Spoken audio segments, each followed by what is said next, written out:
بسم اللہ الرحمن الرحیم۔ عمر تیز تیز قدموں سے یونیورسٹی کی ایک راہداری میں جا رہا تھا۔ اچانک ایک کلاس روم کا دروازہ کھلا اور عمر اپنی نظریں جھکائے کلاس روم سے ایک ماڈرن اور جدید فیشن سے آراستہ لڑکی سے جا ٹکرایا۔ تصادم کافی سخت تھا، دونوں زمین پہ جا گرے۔ عمر کا سر دروازے کی چوکھٹ سے تھوڑا باہر نکلے لوہے کے ایک کونے سے جا ٹکرایا اور درد کی ایک شدید لہر اس کے جسم میں دوڑ گئی۔ لڑکی انتہائی غصے میں اٹھ کھڑی ہوئی اور اونچی آواز میں چلائی، "یو ایڈیٹ!" تو میں اتنا کہا ہی تھا کہ اچانک اس کی نظریں عمر پر پڑی، جس کے سر سے خون بہہ کر اس کے رخسار تک آ پہنچا تھا۔ اس کا خون دیکھ کر لڑکی فوراً چپ ہو گئی۔ "Are you okay? لگتا ہے کافی گہری چوٹ لگ گئی ہے." لڑکی نے گھبرا کر آدھی انگلش آدھی اردو میں عمر کی خیریت دریافت کی۔ "معاف کرنا مس، میری غلطی تھی." نظریں جھکائے عمر نے کہا۔ لڑکی آنکھیں پھاڑ کر اسے دیکھنے لگی، کیونکہ واضح غلطی اسی کی تھی۔ وہ موبائل میں اتنا مصروف تھی کہ ٹانگ مار کر اس نے دروازہ کھولا تھا اور بغیر سامنے دیکھے سیدھا عمر سے ٹکرا گئی، اور وہ اسے اپنی غلطی مان رہا تھا۔ خود اس کا بہتان دیکھ کر اسے شرمندگی اور تعصب ہو رہا تھا۔ "نہیں، غلطی میری ہے." لڑکی نے شرمندگی سے کہا۔ "چلیں، غلطی کسی کی بھی ہو، ہم ایک دوسرے کو معاف کر دیتے ہیں، اوکے؟ اللہ حافظ." عمر نے سادگی سے کہا اور آگے چل پڑا۔ "جی بالکل بالکل، اللہ حافظ." وہ بوکھلا سی گئی۔ یہ کیسا لڑکا ہے؟ ایک بار دیکھا نہیں، ٹکرایا کس سے ہوں، خون بہہ رہا ہے، پرواہ نہیں، دوسرے کی غلطی بھی اپنے سر مونڈ رہا ہے۔ سر جھکتی ہوئی وہ آگے بڑھنے لگی۔ عمر کے کچھ الفاظ اس کے کانوں میں پڑے، وہ بے اختیار اس کے پیچھے چل پڑی۔ پتہ نہیں درد کی وجہ سے اس کے الفاظ منہ سے نکلے یا بے خودی میں وہ اپنے آپ سے مخاطب تھا۔ "استغفر اللہ، یا اللہ میں گناہ گار ہوں، اس سے زیادہ سزا کا حقدار ہوں۔ الحمدللہ، یا اللہ تیرا شکر ہے، یہ تکلیف اگر سزا ہے تو میرے گناہ معاف ہوں گے، اگر آزمائش ہے تو جزا ملے گی." شاید اللہ سے مخاطب ہو کر اب خود ہی سے خود کلامی کرتا چلا جا رہا تھا۔ کپڑے تبدیل کرنے ہوں گے ورنہ جماعت نکل جائے گی۔ اس لڑکی کے قدم اسی جگہ جم گئے۔ ایسے بھی نوجوان پائے جاتے ہیں یونیورسٹی میں؟ وہ حیرت سے سوچ رہی تھی۔ یہ عائزہ کبیر اور عمر فاروق کی پہلی ملاقات تھی۔ زرار کے سامنے 2 لیپ ٹاپس کھلے پڑے تھے اور ایک لیپ ٹاپ سے دوسرے لیپ ٹاپ میں ڈیٹا ٹرانسفر جاری تھا۔ وہ کمرے میں ٹہل رہا تھا، اس کی نظریں بار بار ونڈو سے باہر گیٹ کی طرف جا رہی تھیں، جو اس نے خولا کے کہنے پر کھول دیا تھا۔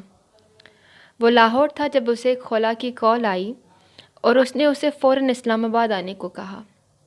وہ لاہور سے آیا تو خولا نے اسے اپنی ایک سہیلی صدف کی اسٹوری سنائی، تو اس نے جوش سے کہا کہ وہ قاسم کو سبق سکھا دے گا، مگر خولا نے طنزیہ انداز میں کہا کہ یہ نیک کام وہ خود بھی کر سکتی تھی، مگر اسے صرف اس لیے بلایا گیا ہے کیونکہ وہ سافٹ ویئر اور IT میں ماہر تھا، اور خولا نے کہا تھا کہ اسے صرف وہی کام کرنا ہے۔ اس نے بضد ہو کر خولا کو منایا تھا کہ لیپ ٹاپ اور موبائل وہ اڑا کر لائے گا، جس کی اجازت خولا نے بڑی مشکل سے ایک شرط پر دی تھی کہ اسے خولا کے پلان کے مطابق کارروائی کرنا ہوگی، تو زرار نے حامی بھر لی تھی، مگر اس وقت اس کو اندازہ نہیں تھا کہ یوں معاملات اس رخ کو چل پڑیں گے۔ وہ یہ سوچ سوچ کر پریشان تھا کہ خولا کیسے اس معاملے کو نمٹائے گی۔ اس کے کہنے پر وہ اپنی جیکٹ، بیگ اور ہیلمٹ دروازے کے باہر رکھ کر آیا تھا۔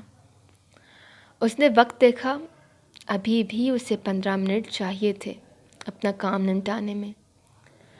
وہ انہی سوچوں میں گم تھا کہ ایک کار گیٹ کے اندر آتی دکھائی دی۔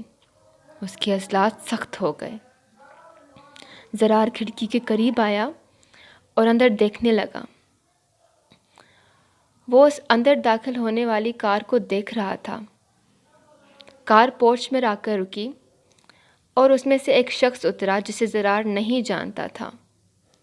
وہ شخص آگے آیا اور باہر زرار کی رکھی جیکٹ پہنی اور ہیلمٹ پہن کر دوبارہ کار کی ڈرائیونگ سیٹ پر جا کر بیٹھ گیا اور کار کو ریورس کرنے لگا۔ زرار حیرت سے اس شخص کو تکنے لگا کہ عجیب بیوقوف بندہ ہے جو ہیلمٹ پہن کر گاڑی چلا رہا ہے۔ اس شخص نے اتنی تیزی سے گاڑی ریورس کر کے روڈ پر سیدھی کی کہ گاڑی کے ٹائروں کی چیخیں فضا میں گونج اٹھی۔ جیسے ہی اس گاڑی کو روڈ پر آتے دکھائی دیا، دو اور کار روڈ کی طرف آئیں۔ ان دونوں کارز کو دیکھ کر اس کار میں بیٹھا اس شخص نے اسپیڈ کو تیز کیا اور گاڑی گرج کر آندھی طوفان کی طرح آگے بڑھنے لگی۔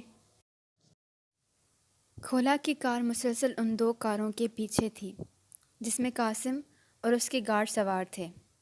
اس کوٹھی سے تھوڑا پہلے جس میں زرار تھا، آگے قاسم والی کار آہستہ ہوئی اور روڈ کے کنارے کھڑی ہو گئی۔ اس میں سے قاسم کا ہاتھ باہر آیا اور گارڈز والی کار کو آگے آنے کا اشارہ کیا۔ جیسے ہی گارڈز کی کار قاسم کی کار کے برابر آئی، قاسم نے انہیں نہ جانے کی ہدایت کی۔ وہ ابھی ہدایات دے ہی رہا تھا کہ اس کی نظر کوٹھی سے تیز رفتاری سے نکلتی کار پر پڑی۔ اس کو ڈرائیونگ سیٹ پر بیٹھے شخص کی صرف ایک جھلک دکھائی دی اور وہ چلا اٹھا اور گارڈز کو اس گاڑی کا پیچھا کرنے اور اسے روکنے کا کہا۔ گارڈز کی کار انتہائی تیز رفتاری سے اس کار کے پیچھے دوڑی اور ساتھ ہی قاسم نے اپنی گاڑی بھی تیز رفتاری سے تعاقب میں ڈال دی۔ تینوں کاریں تیز رفتاری سے شہر سے باہر جانے والی سڑک پر رواں دواں تھیں اور پیچھے اپنی گاڑی میں بیٹھی خولا کے چہرے پر فاتحانہ مسکراہٹ تھی، جیسے اسے اس صورتحال کو دیکھ کر بڑا مزہ آ رہا تھا۔ جیسے ہی وہ کاریں نظروں سے اوجھل ہوئیں، خولا نے کار آگے بڑھائی اور کوٹھی کے پورچ پر جا کر روکی اور بنا گیٹ بند کیے اندر کمرے کی طرف بڑھی۔ کمرے میں داخل ہو کر اس نے دیکھا زرار کھڑکی سے لگا بیٹھا اور ٹیبل پر دو لیپ ٹاپس رکھے ہیں جن کی اسکرینز پر ڈیٹا ٹرانسفر ہوتا دکھائی دے رہا تھا۔ بچے کو ڈر لگ رہا ہے، خولا نے طنز کرتے ہوئے تپانے والی مسکراہٹ ہونٹوں پر سجا کر زرار کو مخاطب کیا۔ ڈروں میں؟ اور ان سے ڈرے میری جوتی! وہ اندر آتے تو صحیح، یہاں سے ایمبولنس پر ہی جاتے۔ توقع کے مطابق زرار نے بھڑک کر کہا۔ یہ خوش فہمی اور جلنے کی بو کہاں سے آ رہی ہے؟ خولا نے اوپر منہ کر کے ناک سیدھی کی۔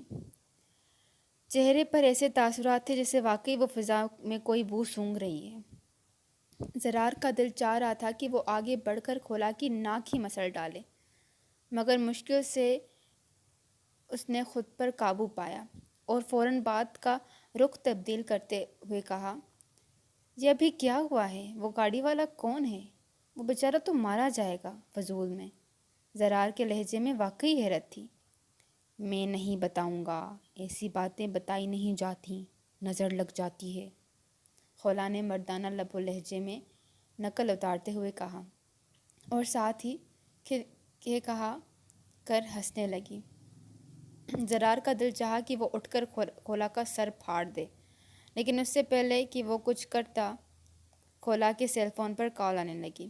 خولا نے کال اٹینڈ کی اور اسپیکر اوپن کر دیا۔ ہیلو خولا، تم کہاں ہو؟ کیا زرار بھی تمہارے ساتھ ہے؟ دوسری طرف سے آپی کی تیز آواز سنائی دی۔ کیوں آپی، خیریت تو ہے؟ خولا نے زرار کی طرف دیکھتے ہوئے پوچھا۔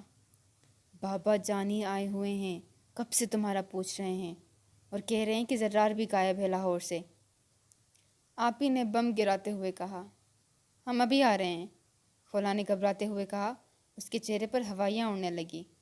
دوسری طرف زرار بھی جو اطمینان سے کرسی پر بیٹھا تھا یہ بات سن کر اچھل کر کھڑا ہو گیا۔ وہ بھی پریشان نظر آنے لگا۔ خولا نے فوراً کال کاٹ دی اور زرار کو کہنے لگی، جلدی کرو فلاح بابا جانی کہاں سے آ گئے اور اس وقت آج ہماری خیر نہیں ہے۔ خولا نے پریشان ہو کر کہا، ہماری نہیں تمہاری خیر نہیں ہے۔ میں تو کہوں گا کہ مجھے تم نے ایمرجنسی میں کہہ کر بلوایا تھا۔ زرار نے چیزیں سمجھتے ہوئے احتجاج کرتے ہوئے کہا، ہم تو ڈوبیں گے صنم، تم کو بھی ساتھ لے ڈوبیں گے۔ ان حالات میں بھی خولا شرارت سے باز نہ آئی، حالانکہ خود اس کی اپنی حالت پتلی تھی۔ وہ ادھر ادھر ٹہل رہی تھی۔ ٹرانسفر مکمل ہو چکی تھی۔ زرار نے قاسم کے لیپ ٹاپ اور موبائل کو فرش پر رکھا اور ہتھوڑی سے توڑنے لگا، اور ایسی توڑ پھوڑ کی کہ کسی بھی چیز سے کچھ حاصل کیا نہ جا سکے گا، نہ ہی ریکور ہو سکے گا۔ اس کے بعد اس نے پیٹرول ڈال کر دونوں چیزوں کو آگ لگا دی۔ خولا اس دوران نہ جانے کون کون سے بہانے سوچ رہی تھی جو بابا جانی سے کرنے تھے۔ اگر انہیں پتہ چل گیا کہ خولا نے ان کی باتوں پر عمل نہیں کیا تو کیا ہوگا، اور فلاح وہ ایسا سوچنا بھی نہیں چاہتی تھی۔ دونوں تیزی سے باہر نکلے۔ خولا نے گاڑی کی ڈرائیونگ سیٹ سنبھالی اور زرار نے اپنا بائک۔ دونوں تیز رفتاری سے گھر کی طرف روانہ ہو گئے۔